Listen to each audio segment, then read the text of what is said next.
नमस्कार, जयसिंगपूर नगरी न्यूज मध्ये आपलं सहर्ष स्वागत। पाहूया आजच्या दिवसभरातील काही ठळक घडामोडी।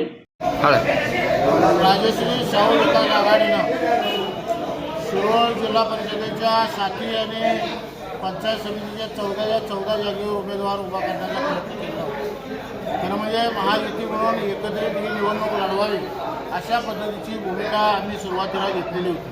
पण महायुतीचा घटक पक्ष असलेल्या भारतीय जनता पार्टीनं वेगळ्या पद्धतीची भूमिका घेतली। तरीसुद्धा राजश्री शाहू विकास आघाडीनं काही ठिकाणी भारतीय जनता पार्टीबरोबर मैत्रीपूर्ण लढत करण्याचा प्रयत्न केला आणि निश्चितपणे काही 3 मतदारसंघामध्ये आम्हाला जरी पराभव पत्करायला लागला असला तरीसुद्धा तिथलं जर अभ्यास केला तर खालच्या पंचायत समितीच्या सीटा ह्या आमच्या आलेल्या आहेत। त्यामुळं तिथं काही उमेदवारी देताना काही अडचणी तयार झाल्या, काही मुद्दे तयार झाले आणि ज्या पद्धतीनं आमच्याकडं समन्वय आमच्या जिल्हा परिषद उमेदवाराचा आणि पंचायत समितीच्या उमेदवाराचं ज्या पद्धतीनं समन्वय व्हायला पाहिजे होतं त्यामध्ये काही त्रुटी राहिल्या असतील।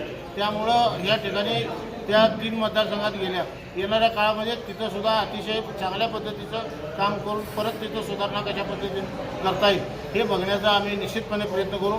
पंचायत समितीमध्ये निर्विवाद सत्ता ही राजश्री शाहू विकास आघाडीला दिली आणि राजश्री शाहू विकास आघाडीचे 4 जिल्हा परिषद सदस्य हे या शिरोळच्या जनतेनं निवडून दिले। त्याबद्दल शिरोळच्या जनतेचं मनापासून या ठिकाणी मी आभार व्यक्त करतो। धन्यवाद। आमच्या जयसिंगपूर नगरी न्यूज चॅनलला लाईक करा, सबस्क्राइब करा आणि हो, स्क्रीनवर दिसत असलेला व्हॉट्सअप नंबर तुमच्या मोबाईलमध्ये ॲड करा। पाहत रहा जयसिंगपूर नगरी न्यूज चॅनल।